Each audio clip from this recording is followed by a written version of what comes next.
Let the word go forth. Fool me once. Are you fired up? I'm not a crook. Are you ready to go? Shame on you. It's Abe Lincoln's Top Hat, hosted by Ben Kissel. Fool me, you can't get fooled again. Welcome to the show, everyone. I am Ben Kissel. That's Marcus Parks. We're honored to have our guest today, Saman, is with us. Thank you so much for being here, Saman, and Happy New Year. Happy New Year to you. We haven't seen each other in far too long. This is the first time I've seen him in 2017. We got to do a Happy New Year. Happy New Year! Happy New Year. Oh, my God. Donald Trump, he's president, right? Yeah, last time I saw you guys was Obama, and a lot of things have happened since yesterday, so... Yes, a lot of things have changed, and now apparently, obviously, Michael Flynn, he was gone as national security advisor on the fact that he was colluding with the Russians during a campaign, which is unbelievable to think about. I think this is the largest story of our lifetime when it comes to an executive level scandal, a scandal at the executive branch. They colluded with a foreign government, and not just any foreign government, the Ruskies. Mm-hmm. I mean, it's unbelievable. And not only the Ruskies, but their intelligence services. Yes. So I think now Flynn's gone. Hardward, he said no to the position because he couldn't hire his own staff, and I think he called it a quote shit sandwich. Yes, and that's never good when the person you're hiring or want to hire for a job. He really said that. Yeah, I think it was accurate. Petraeus was then off the table. Kellogg, who is the current placeholder, is now actually gone, and there's a new guy in there. Who did they put in, Saman? McMaster. And what's McMaster's story? He's a military guy. He's an active military guy right now in the Army. He's a tank guy. He's I've had friends who've worked with him. He's a very smart dude. He's written books, and he's considered to be one of the smartest military guys that we have. So you're happy with this choice overall? Yeah, I mean, Harvard was even better, but Flynn was definitely a disaster. And there was a reason why he was removed during the Obama administration. The guy was very incompetent. Right. 2014, Obama fired him, and now obviously the second president in a row. Flynn was a good guy from what I hear, like he can show you how to kill a man with a spoon. And that is good for national security. He's gotten his hands dirty, but he can't manage a huge organization like NSA like that. Were you surprised that they gave him that much power? Absolutely, and I was actually afraid that this guy's going to be doing some stupid stuff. Yeah, I mean, this is a very important agency. You can't have some dude with a paranoid, shaky finger on the trigger. This guy was an irrational person. He was incompetent. Mm-hmm. A lot of the people that have worked with him considered him an incompetent person.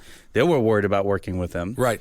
So that was a good thing that he got removed. Well, and of course, Flynn was one of these guys. He's propagating this notion that Islam is not a religion. It's a political ideology. Therefore, the religious test and religious, violations against people's religions are out the window, because if you disqualify it as a religion and treat it like a political philosophy, you can do whatever you want. He was a former special forces dude, and he still thinks like that. He looks for a fight to pick. Well, now I know you're not a Muslim or a practicing Muslim, but people in this country, they just think you're a Muslim because your name is Saman, and you're slightly less white than I am.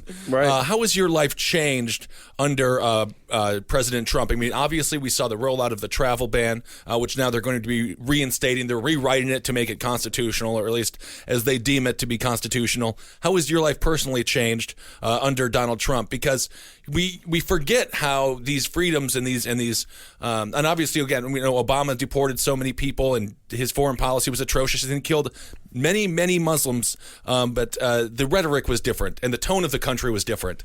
So how are you experiencing life now under President Donald Trump?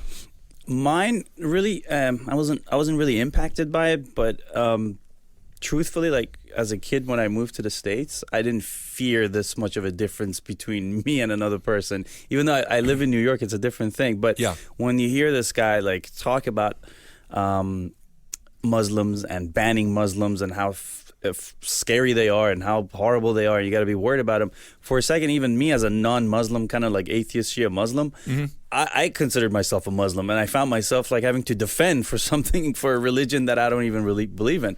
And and firsthand, I saw a lot of people being impacted by it, who were very worried about their family, relatives, almost first-generation kids that have parents that go back and forth with a green card. They were crying. They were like, I may never see my parents again. So the way he went after it, Bannon's plan was just really bad. It was like making you a third-class citizen of this country by just looking different or having a weird name like that. And for the first time, I felt like, okay, maybe there's a difference between how the government is going to treat me from now on than they had been in the past. Right. And have you felt any of that change yet, or is it just more of their perception? I haven't, but I know a lot of people around me because I don't practice the religion. I hate all religions. Yeah. And Islam is probably one of the ones that, I don't believe in either. And but I've seen it firsthand that has bothered a lot of people and it's impacted their lives. Well, now that is interesting, though, because you're not a religious person, and I think you have disdain for religion, and I completely understand, that sentiment. Is it strange for you to find yourself in a position where you have to defend a religion that isn't even an ideology that you prescribe to? Is it strange to you that you find yourself totally having to do that in America? Yeah, because I've spent a lot of my time, my living time, telling people how horrible religion is, how it brings about violence. It's very oppressive towards women and children. And now I'm on the other side. Now I have to kind of like defend it because at the end of the day, people still should have a choice. You shouldn't prosecute them based on what they want to believe in, even if it's an imaginary God or whatever. So this guy's made it very difficult. Like I'm one of the most anti-hijab people you'll ever see because no matter how like even the liberal media spins it, it's just a form of man-made oppression to make women believe that this thing makes them a better person, it makes them more modest or whatever. It's bullshit. But now it's like, now I have to like hold the person's hand and be like, no, it's okay, don't cry, keep wearing your hijab, we'll fight for your hijab, you can wear it forever. So it's like, it's different, it's a different time. It's criticizing religion and trying to reform certain religions like Islam, which really badly needs it, has become difficult because this guy's feeding into the anti-Islamic kind of Christian side of it, which is even worse. Well, is that what bothers you more? The operative word, of course, man-made when it comes to the oppression that the hijab, I think, definitely projects when it comes to being a woman. I don't think the hijab is an extremely liberating, practice. No, it's horrible. A lot of countries in the Middle East are fighting against it because compulsory hijab is in Saudi Arabia and Iran, many of these oppressive countries where women are second-hand citizens. They're not even, they can't even drive in some of these countries, and hijab is a significant part of that.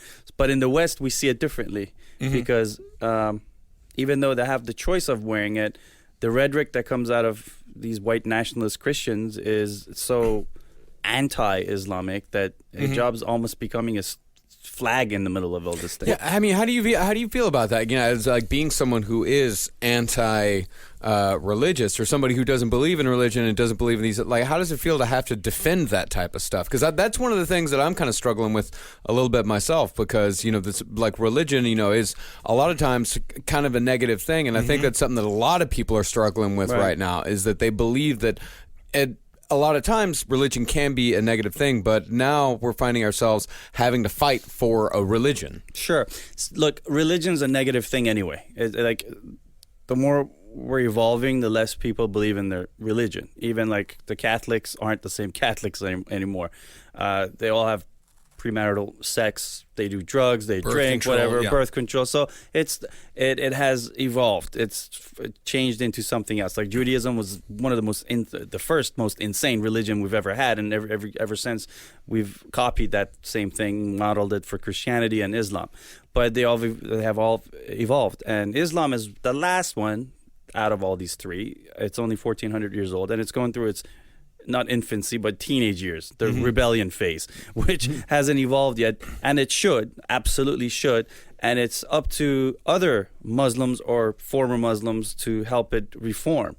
The last thing we want to do is have some Christian, Nazi, fascist pighead telling another religion that I'm more superior than to your religion than this and that. It's like anytime you get you pit other religions against each other, that's a problem. Because then there's no common sense into even talking about it. Well, you kind of use the word teenage years, and I think that's kind of appropriate here. I mean, the more that you tell someone to not do something, the more they're going to want to do it. Right, and that's what's been going on in Turkey. Turkey's becoming more and more Islamic. Their government has become Islamic. People are wearing the hijab more often than they did years ago. It's because Turkish government and, from World War One with Ataturk, the end of the caliphate back in the day, there was an extreme reformization of the religion and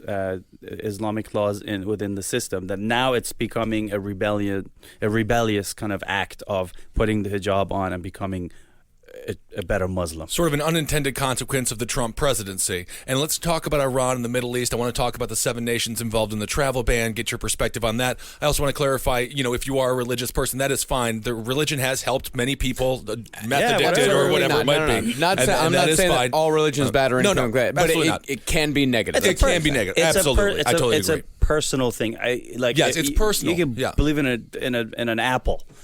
Right. For all I care, but when you start telling people, I think it's because obviously they've chosen a religion to target and alienate and vilify, and then of course they embrace modern American Christianity, which is the tenets of Christianity have been muddled through a capitalist lens for a very long time, and the fact that Donald Trump, a man who brags about sexual assault and is the epitome of greed, is somehow now representing the religious right is Trump beyond. isn't even religious. He's never been religious. No, he's not. Never been anti-abortion. No. He's just feeding He's had into many his of base. them. Yeah. But anyway, so let's go on. Obviously, the Iran deal, Donald Trump has promised to rip it up. We have more of a hawkish, defense secretary now in Mad Dog Mattis. I really don't believe that Trump would have picked him if his nickname wasn't Mad Dog. I think he just loves to say Mad Dog over and over and over again. It's possible. Yes. The guy could literally look like Ruth Bader Ginsburg. He'd be like, Mad Dog. Wow, I love Mad Dog. It's Rex like a reality Tillerson. show, man. The whole thing is like... It is a reality show, right? Rex Tillerson, obviously ExxonMobil, former CEO there. He promised to get the lobbyists out of his cabinet. He just put the lobbyists in, so there is no need for a political middleman any longer. EPA. The EPA, of course. When it comes to Iran, his foreign policy regarding the nation, obviously you have specific expertise. What are they feeling right now? Do they have any... what are they thinking about the destabilizing force that Donald Trump's presidency has been? Actually, the combination of Mattis and Flynn was pretty scary for a while, because these guys, both of them, have been their number one issue in the world is Iran, and they've always talked about how Iran's the biggest threat in the world. So it seemed like, okay, with these two guys around him, we're definitely going to go closer to war. But Mattis, he's a more level-headed guy, and I think now that he's in charge, he realizes that, now it's a different time, and I don't think he's going to do anything stupid, where Flynn would definitely do it. As far as the Iran deal, you can't get rid of it because it's not it's a multilateral, very complicated deal that they put together. But he said he was going to rip it up with his little hands. He can't just rip it up. It's not like it's not a piece of paper. No, it's not. It's not going to work. There's no way. Well, I was told he was going to rip it up. Didn't you hear that, Marcus? Yeah, it's like teeny tiny little hands. Rip it up all day long. Oh man, it's not going to happen. It's very complicated. Right. And even if he did something stupid and pulled out of it by himself, with an executive order, with it would just isolate the United States, and all the money and all the businesses that's involved right now would just go to China, Russia, France, and England and Germany. So it would just be bad for the U.S. That's all. Well, what's the world like over there? Obviously, with the 7 nations that were involved in the travel ban, they represent around 15% of the Muslims around the globe. There seems to be a target on the Middle East once again. It's just stupid. First of all, if he had put this ban before 9/11 on those 7 countries, every single terrorist attack that's happened since 9/11, including 9/11, would have happened anyway. Because none of those 7 countries had anything to do with any terrorist attack that's ever happened in this country at all. Nothing. None of it. They were all Saudis, Lebanese, and Egyptians, and Pakistanis. So, there has to be some rationale for these things, right? Obviously the 7 nations that were proposed were similar to ones that the Obama administration had investigated and thought about banning from. What do you think the rationale is with those 7 countries? Why would they choose them? Because to your point, no terrorist has come from one of them. I'll tell you the Trump administration's rationale. First, he doesn't have any business in any of these 7 countries. That's one. A good point. Second, the excuse is that we don't cooperate on intelligence with these 7 countries. They're hostile towards the United States, and we don't share information the way we share these intelligent With like the Saudis or with the Saudis, with the Pakistanis, and we don't. However, that's somewhat wrong because, first of all, Somalia and these countries, they're not even real countries right now. Like, really, literally, it's like a block if they can hold that together. Right. With Iran, it's even more complicated because we have a lot of common interests with Iran in Afghanistan and in Syria and in Iraq. Well, let's go because into our common enemy is yeah. ISIS. Okay. So even if we're not sharing intelligence on like border issues and things like that, we do need them to fight ISIS. And the extreme vetting that Obama put together a long time ago was already filtering all that anyway, so it's never been an issue. It's very difficult. It's very difficult to get to this country. It takes like years of vetting to get here. And then, of course, that was the issue with the flippancy of them signing the executive order with the travel ban, not making room for green card holders and people who literally just left the country on vacation. I'll tell who you have what's wrong visas with who that. came back and they were told they couldn't. I'll tell you exactly what Trump did and what Obama did about 2 years ago are not that different, except one thing.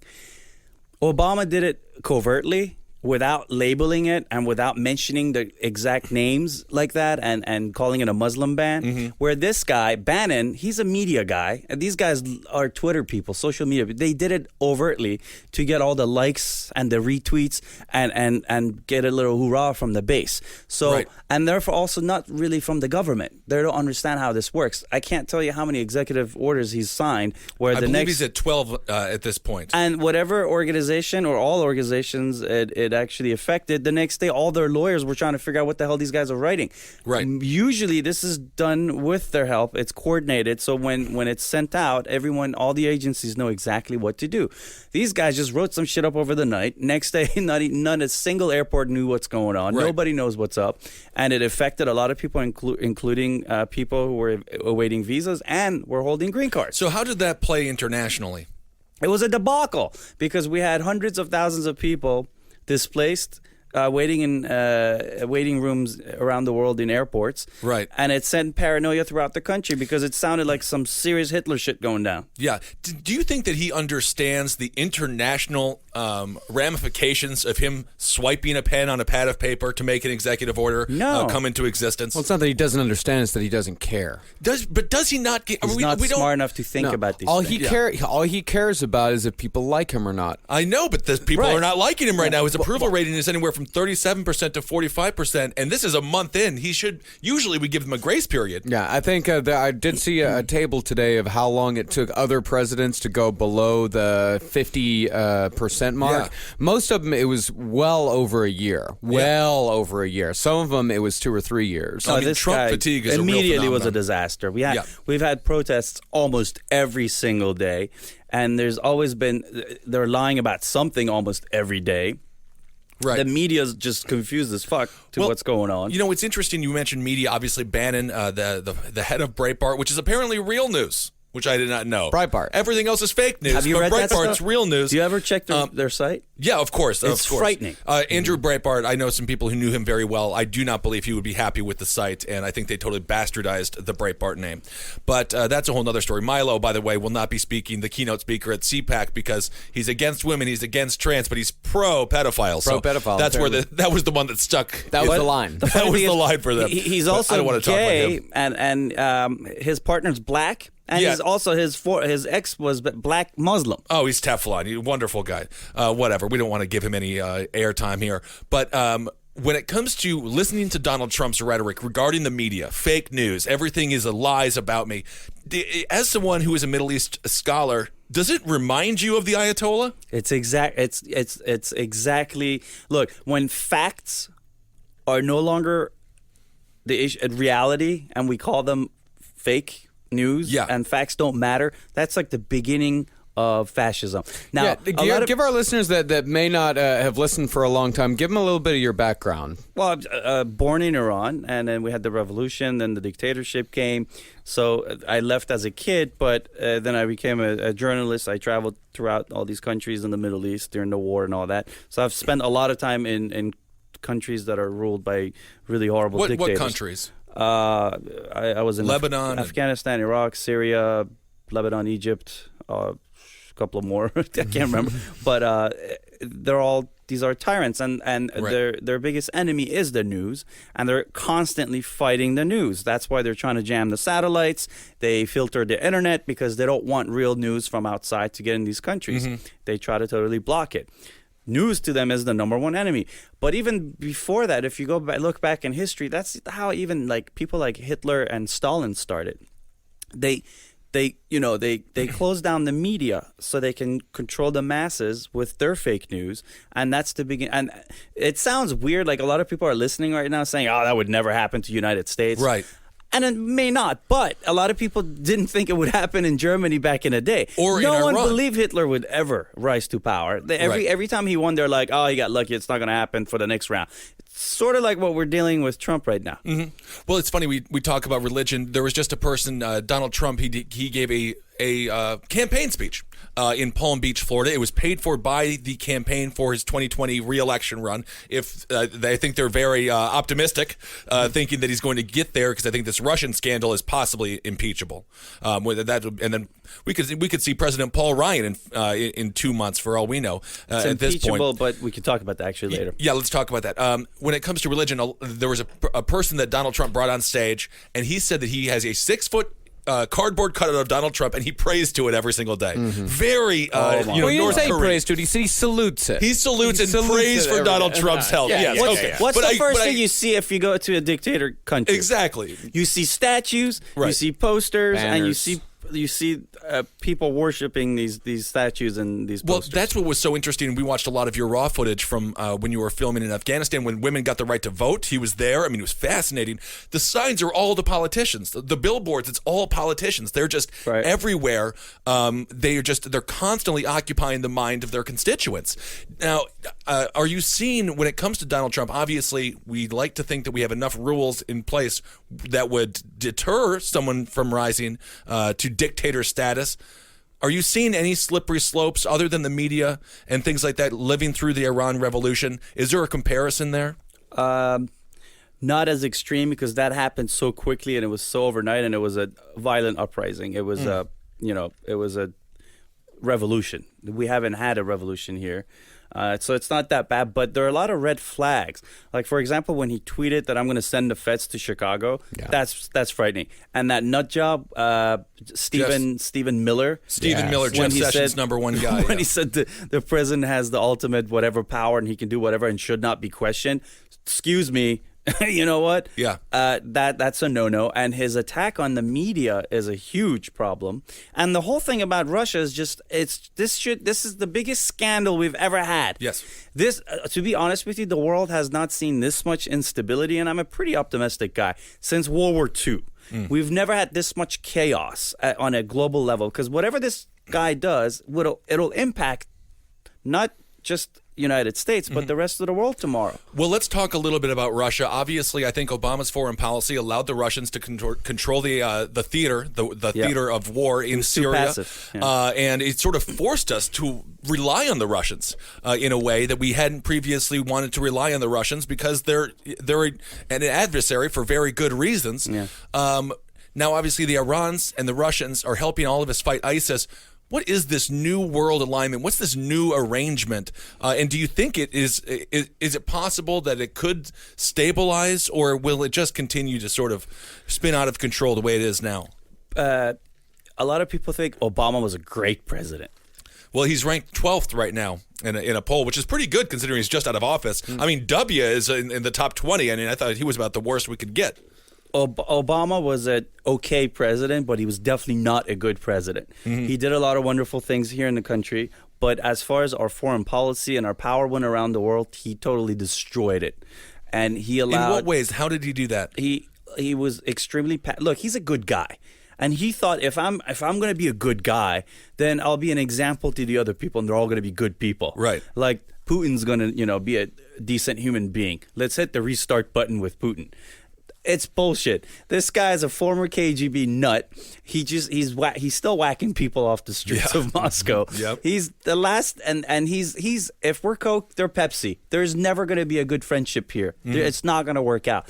Trump probably thinks he can control the market with this guy, but we shouldn't even be talking about that, because the United States had taken us to a point where the Russians were not important anymore. No one cared about them anymore. It wasn't about controlling the market. Obama was so passive over Middle East, the red line thing over Syria, which he ignored, and allowing annexing Crimea and Ukraine expansion.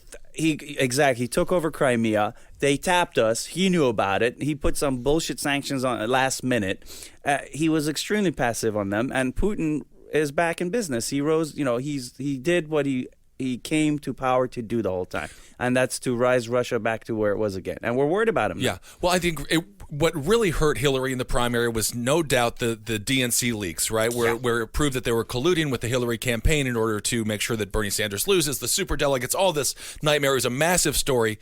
Compare that now to General Flynn or Manafort, who was in charge of Donald Trump's campaign for a couple of strong months during the beginning, was also speaking with the Russians possibly. Well, compare the two. I mean, Manafort, Paul Manafort. Yeah, Paul Manafort, and speaking to that, Paul Manafort, I thought it was very interesting in a recent interview. He said that I had never knowingly talked to a Russian agent. And that word knowingly is very, that's a cover your ass type of situation. I hate that skirting around. It's just knowingly, because it gives him a little bit of deniability, which tells me that in his mind it is very much a possibility that he talked to a Russian agent. This is all lawyer talk. This is talking so later if something comes back and hits you, you're like, well, I didn't know about it. Plausible deniability. All that stuff. Right. Yeah. So, and that's what's scaring me, and everyone should be afraid of, because that's how Trump is now. He speaks about Flynn and everything else. Do we have a Russian puppet in the White House right now?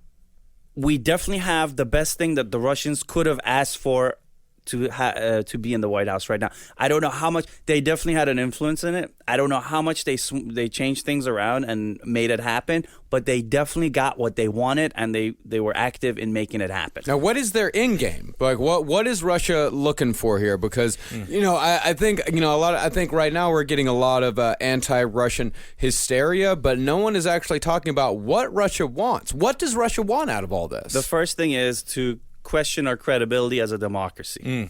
And that's happened. And Trump does it constantly when he says, well, there were 40 million fraud voters in Massachusetts and Arizona voting by buses and stuff. That's he's legitimately said 3 million illegal voters. It's impossible to get people out to vote in the first place, let alone 3 million illegal ones. Yeah. If it was that easy, he wouldn't even be in the White House, because someone else would have won. And we had the lowest voter turnout in 20 years. I believe it was 57.9% of the population voted. I mean, these are pathetic numbers. To your point that our democracy, the republic really, but the democracy might not necessarily be as strong as people thought. Yeah, the point was to undermine our democracy and put everything in chaos, and that's what. Look what's going on.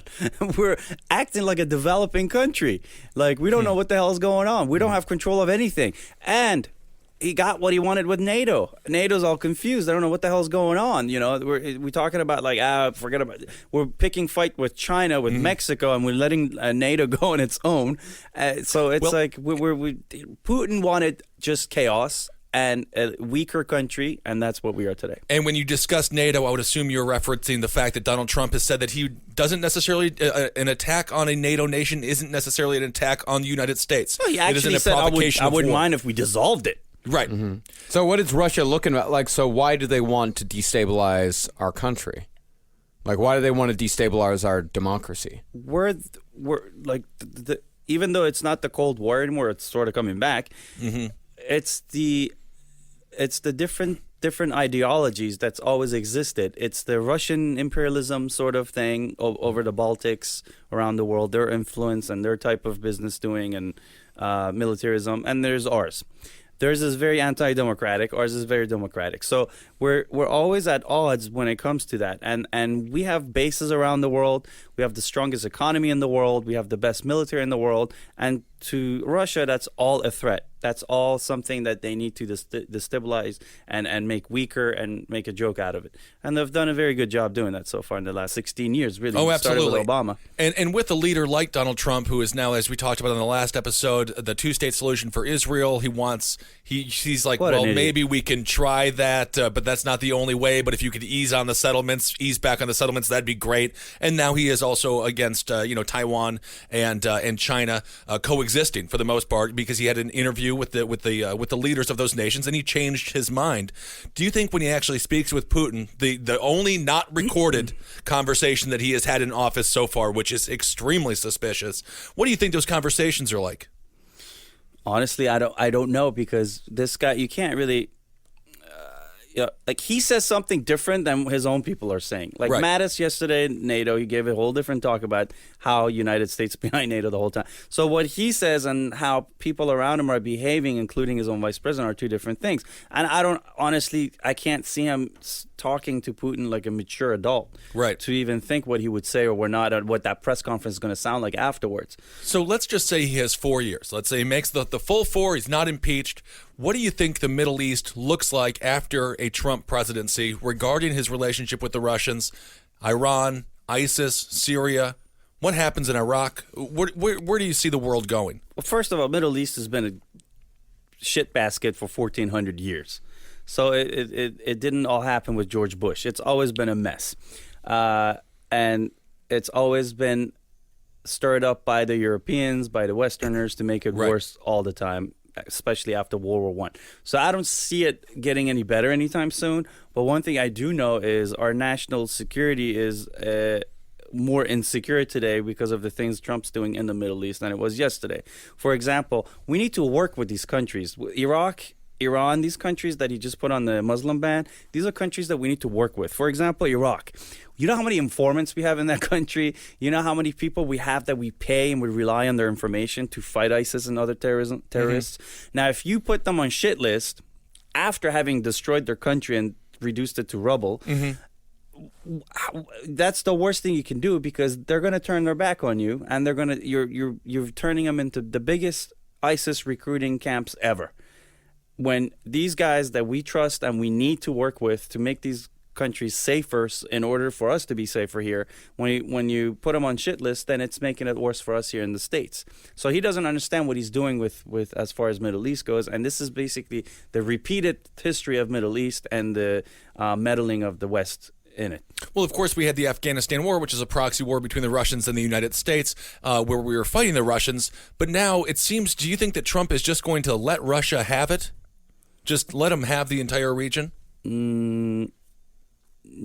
I don't know. I don't know what to tell you, because I'm not sure who's got the region right now. The only people that are doing a better job right now are the Iranians and the Russians working together in stabilizing the region, but to their own benefit, and making it a bigger Iranian-controlled kind of environment. Right now, Iran pretty much can just drive trucks of missiles from all the way from Afghanistan to Iran to Iraq to Syria to Lebanon, right down to Israel. And we gave Iran this power by destroying Iraq and not having a real plan for it. Iranians took over. Assad was always an Iranian-owned nation, but the instability and everything and the success that they had with the help of the Russians to get it back in control has made it more of a friendly country towards Iran, and Russia needs them. So we've only done worse things that's not in our interest. And that happened during the Bush administration by going into a stupid war, and it happened during the Obama administration by pulling out without having any plan about it. What do you think about the North Koreans' role in all of this? I mean, they tested their solid fuel missile. It barely got off the ground. It was quite pathetic, but it did go some miles. And obviously, we have roughly 128,000 servicemen and women that could be hit by a bomb like that, by a missile like that. They got the ICBM, usually a sea launch, but they were able to launch it off of land, so mildly impressive, I suppose. It's no SpaceX. Elon Musk would not be proud of the event. But what's their role now, as far as like China, with Trump stoking the China sort of paranoia in the country regarding currency manipulation and those sorts of things? North Korea seems to have a little bit more of a cavalier spirit. North Korea has always been a problem. especially for our allies, South Korea and Japan in that area. And it should have always been played by the Obama administration, especially as a bargaining chip with the Chinese. And Obama should have gotten a better deal out of it. Well, how do you use them as a bargaining chip? I mean, this very bizarre rogue nation. By the way, Kim Jong-un, his brother, we know he was assassinated. And the two girls swear to God they thought it was a reality show prank because they had actually been given money, and they did the act 3 times with water. Yeah. And I can totally see this being a killer show in Malaysia. Just be like 2 hot chicks spray a dude with water. That's funny. Yeah. Wearing a lol shirt. Wearing a lol shirt. That's why she wore it, I guess. And then it turns out the 4th time it was the real stuff. And now they're in prison, saying that they were just victims of a reality television show gone wrong. But what would threatening China and the islands, the way Trump did, doesn't help the situation. It makes the North Korean situation worse. So we're alienating China as well, and we do need China for so many different things, especially to keep a leash around North Korea. And we're slowly losing our interest around the world by offending people and doing the wrong thing. Right. So when Trump speaks and he gives these pep rally speeches and just says, true, utter nonsense in so many ways, the international community, obviously they always focus on what the president says, but how impactful are these, now campaign rally speeches when it comes to the, global, the geopolitical landscape? I mean, are people really hyper-focused right now on what Donald Trump is saying, and what are the real-life ramifications of his words that he just, throws out and flippantly tweets at 3 o'clock in the morning? It matters. Anything that comes, it's not a TV show anymore. And he's not campaigning anymore. So he needs to just, every word, look, Obama was really good. He was a great public speaker. Everything was calculated. He was very articulate. This idiot, I wonder what he would do if he was drunk. He doesn't think, he doesn't even use a prompter. He just doesn't have any writers that know what to write for him.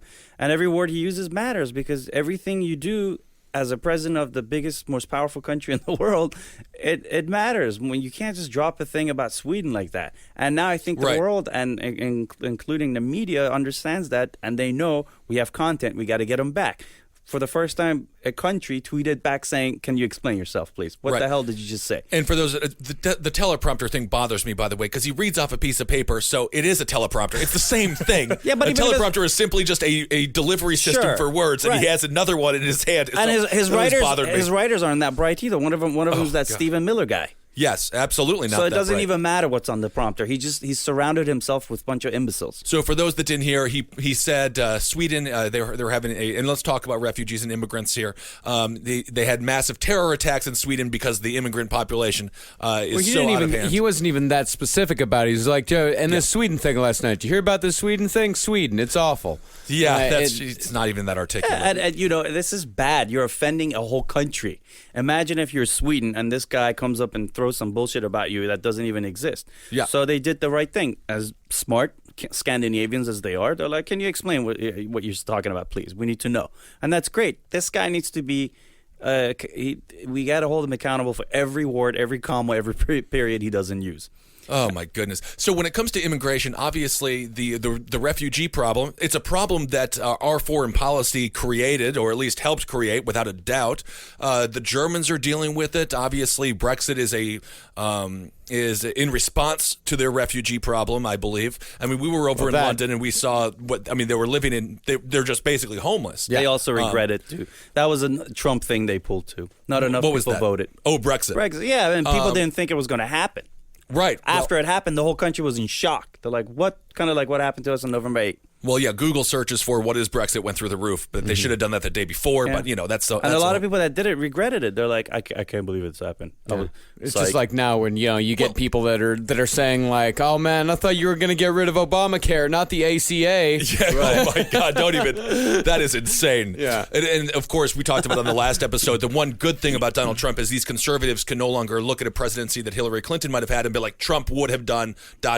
whatever X, Y, and Z they want to put on the guy. We get to see what he's actually doing, and it is very funny. A lot of these Trump supporters, they're calling themselves libertarian now. I've seen that change. There is nothing libertarian about the Trump presidency at all. Let's be honest. The Democrats really fucked up. Yeah. Oh, of course they did. You have to be a complete moron to lose to this idiot, and they put Hillary as the weakest person they could have put up there. Obama and everyone behind her made a huge mistake. And the Democrats are scrambling now to get their bench. They need to get a bench of people. I want to see 18 people up there. Honestly, this country is very angry, and it's understandable. And Bernie and Trump actually almost said the same thing. They overlapped on a lot of different issues. Mm-hmm. The biggest difference was that guy point the finger at the 1%, the Wall Street guys, and he said, that's the problem. We need to fix that. And this guy went the other way around. He blamed the Mexicans and the Muslims and the minorities. Yeah, we played played the race issue. Yeah. And that's where we fucked up really bad. Yeah. Division politics. And if you would have had Bernie, I think, if you would have had Bernie on the other side of Trump, I think there would have been enough overlap where we wouldn't be as divided as we are now. A lot of people did not vote because Bernie didn't continue. Yeah. Bernie would have won for sure. It was a perfect storm of events that led to all of this. Yeah. I mean, there's no denying that. When it comes to the refugee crisis, what do you think our policy should actually be? Because I do think we have some moral responsibility to take in. Once you shatter somebody's home, I think you do have some moral responsibility to deal with the ramifications of your actions. I equate it, but it's not easy. I equate it to foster care. We took in a lot of foster brothers and sisters, and many of them had extreme issues. It's never like peaceful. It's not Little House on the Prairie. It's people who have traumatic pasts who are going through an emotional situation, mostly in turmoil. So it is difficult to deal with refugees and this crisis. But what do you think we should do as a country to atone for our foreign policy? We have to, take some of we have to take some responsibility, right? First, having a moral obligations for sure. That's one of the things that it does come with the package. Second of all, these guys are good for our economy. Okay, they do a lot of work here. First of all, not all of them come here and end up being Uber drivers, which is nothing wrong with it. We need them. But a lot of them are academics who are leaving a tyrant country with a great job already lined up for them. They're very educated. They work in the tech field, scientific field, whatever. Kind of like my dad. My dad was a chemist. My mom was a biologist. We didn't come here as refugees, but we moved to the United States. But these people actually contribute a lot to our economy, and they're not the problem. And second of the third thing is this country doesn't even take that many refugees. This is a big hype that Trump's created. We actually take a very low number considering who we are and at what size we have. Mm-hmm. If you compare that to Canada, to Sweden, and the rest of Europe, very little people make it to the United States. So we've never had an issue with refugees. And the ones that come here after extreme vetting, after 3-4 years of being on the list, it works because our system's different. We don't do the European mosaic policy where they put them in certain areas and certain parts. Sure. These guys come into the country. We're like, go wherever you want to live, get whatever job you want to do, and you can become a billionaire. And they do. So they come into a melting pot where they can actually go out and they blend into the society. Europeans don't do it that way. So our system's the greatest. We deal with the refugees in the best way possible after an extreme vetting, and we don't even take that many. Well, I mean, I think now we do see more enclaves of refugees. For example, Minneapolis has a huge Somali population. They seem to be fairly isolated in their own, reality. They do choose. Right. But now under President Trump, it almost seems like there's an emotional block for them to go out to the suburbs, for them to go and actually, like you were saying with the melting pot, actually assimilate into the culture. They do. Where in Europe, it's different. Like in Europe, I don't think I think Trump is it's inhibitive. He just hates everybody. Yeah, his language He hates Jews, he hates Muslims, or at least he's giving those people enough energy to make it seem that way. If you're not a white European, which a lot of his supporters actually believe what the United States should be, they're against you anyway. So what were you saying? Just as far as Donald Trump, when it comes to actually people assimilating, it seems more difficult now because of the rhetoric coming from the White House. Yeah, dude. And why would people want to assimilate into a nation that calls them rapists or murderers or terrorists? You're not wanted. Why? And I think that is a massive, massive issue, regardless of policy. Because we always talk about what Obama did domestically wasn't wonderful by any means. The times have changed so much. You could literally stand in the middle of the street right now and do a Hitler salute and say white power, and people would turn around and walk away from you. Right. Would that be weird now if someone did it? Not really anymore, right? No, I mean they're If that happens, again, Milo was about to be the keynote speaker for CPAC, and there is no denying there are white nationalist ties. or to that freak on YouTube that just got his which one? PewDiePie? Oh my God! Why do we have to know these names? You know what I'm saying? Like, no, I know what you're saying. Like, these guys are now like, you know what? I could just pull my dick out and show it to everyone, and that they don't care anymore. It's like it's become norm now. Because of course, he did have some massive ramifications. PewDiePie, his YouTube channel was taken down. Oh, what a future! Someone had a traumatic experience. Timeline of photos of him, how he like changed from being a zit-faced teenager into like a hipster, and all of a sudden he started to look like Hitler. Yeah, started like the same haircut and same everything. It was like, it's interesting. This movement, it is a very well-dressed, buttoned-up movement now. Hugo Boss dressed the Nazis. They always look good. Yeah. Obviously we have like Spencer and those kinds of people. But go to Oklahoma and look. If you put 20 people together, you barely find like 3 teeth. Well, yeah, but I mean, who needs it? They have good mashed potatoes. That's always perfect. Do you feel in your life the presence as maybe not so much in New York City, but do you just feel that now, white nationalism being, as Marcus has been saying this entire time, normalized? It is, but I think it's also the last layer of extremism or racism that we have in this country. Finally, they had an opportunity to expose themselves, and I think in the long run, this is a great learning thing for us to know that it wasn't gone, and from now on, be very careful about it. Now they have a chance to come out. I'm glad we can see who they are. We should actually put the microphone in front of their mouth and let them talk more and more, like the way Bill Maher did with Milo. We need to hear these guys more. Yeah, but that old Bill Maher thing was like, I don't like Muslims. I don't like Muslims. Yeah, and it was just he didn't nail him. Yeah, he didn't nail him. I'm with you on that. But this is hopefully the last layer of just anti-Semitism, xenophobia, everything that we still have, but it was boiling up to this point, and we just didn't really, we turned a blind eye on it, but it exists. One of the interesting things that happens now, we live in this, and we have to wrap it up at some point, I'm sure, but with this polar opposite vision of Islam, right, where it's either like it is a religion, it's a political ideology of terrorism, and then the other one where it's like it's amazing and loving and the best thing that's ever happened to humanity. It seems like we're losing the the conversation that's rational. Be like, it can be used in horrible ways to disenfranchise, discriminate, and create a religious caste system in some ways. It can also be beneficial, like we were talking about, with people who might be addicted to drugs and who have found their version of the Lord and might help them out. Well, it's just like also with Christianity. Exactly. People can use it, for example, Ben, your parents using it as an example to take in foster children. That was very good. Or it can be used to put truck tires around the necks of gay people in Uganda and burn them to death. Absolutely. Like, both of those things are inspired by Christianity.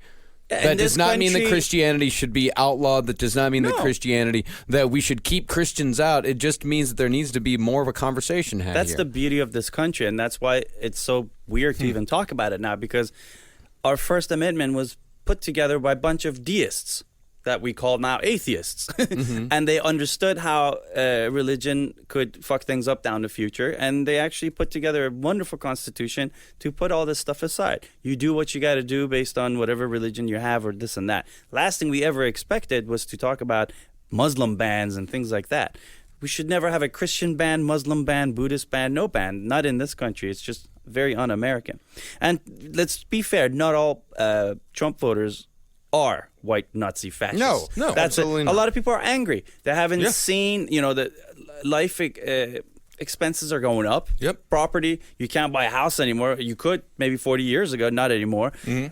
Your college tuition is now a liability for it's almost not worth doing it anymore. It's not good. How do you, with the what's the point? What's the point when you can't pay it back or get a There's no decent job that's going to even get you close to paying it off. Right, exactly. So it's becoming, a lot of people were angry. A lot of people were angry that would have probably, unfortunately, they voted for their own oppressor. They voted for the wrong guy. So, so that's the domestic there. And then as far as what is new happening in Iran, just really quick, just wrap up Iran for us. It's so easy. Give us a little bit of a wraparound. What's going on over there? Iran's not a threat to any country. First of all, they don't have a conventional military. With the sanctions and everything, they've been good enough to create, build their own missiles or whatever, their own military, but it's not a military. They don't have an air force. They don't have a navy. They can't control the water. They can't control the air. So it's not the scary guy that you hear about on TV. But do they have money? They have money, but what can you do with that money if you can't buy things outside? Especially they're good at really oppressing their own people, and the people are smart enough to fight it back. And eventually, if you give them enough time, they'll come back and be a normal nation again, as it was before 1979. So Iran's not a very scary country here, even if they say death to Israel and this and that. It's not true. Israel could wipe any country off the map if they wanted to. Israel is one of the toughest, most powerful countries in the world, and everyone's got their back. So Iran's not a threat. They talk some shit sometimes, but they're not suicidal. Well, Benjamin Netanyahu just ripped up the peace treaty, or chose not to sign the peace treaty that was created by John Kerry, failed Secretary of State, to say the least, in my personal opinion. By the way, that first, the one-state solution thing that Trump talked about, it was the dumbest thing he could have said. Because one-state solution means, okay, then Israel needs to include the Palestinians within the same democratic system that they have. So if you do that by adding millions of Palestinians that are against the Jewish state in your democracy, they can actually vote against you. So the next thing you have Yasser Arafat as your prime minister instead of Netanyahu, which I don't mind, but I'm just saying it's not exactly what the Jews want. So, or you create an apartheid state where it's a one-state country, but the Palestinians are excluded from military and voting and those things. So that whole thing was so stupid. It's like, dude, do you even know what you're talking about? I'm okay with one solution, two, or even just three solutions. Any solution's fine for me. No. Yeah. I mean, is it just his total lack of understanding of the military? I mean, he didn't even know what the START treaty was. No, dude, he's watching Fox all day. He's watching Fox and tweeting the chyrons. It's unbelievable. All right. Well, I think that's good. Yeah. That's good, right? Yeah. It was the best. It was the best. Tremendous. It was absolutely tremendous. Bigly great. Yeah, absolutely. Simon, thanks so much for being with us. And Thanks, you have guys. to come back sooner than you did last time. I will now. It's been far too long. Yeah, I mean,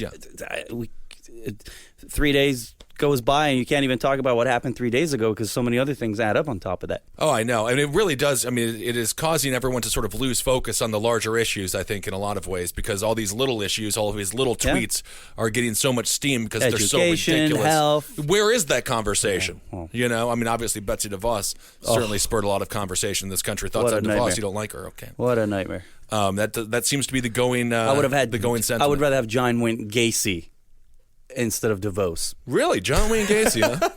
He did love kids. Oh my God! All right, And McMaster has officially been named. Okay, So you accept it. Yeah, he accepted. Done. McMaster. Well, I guess He's actually good.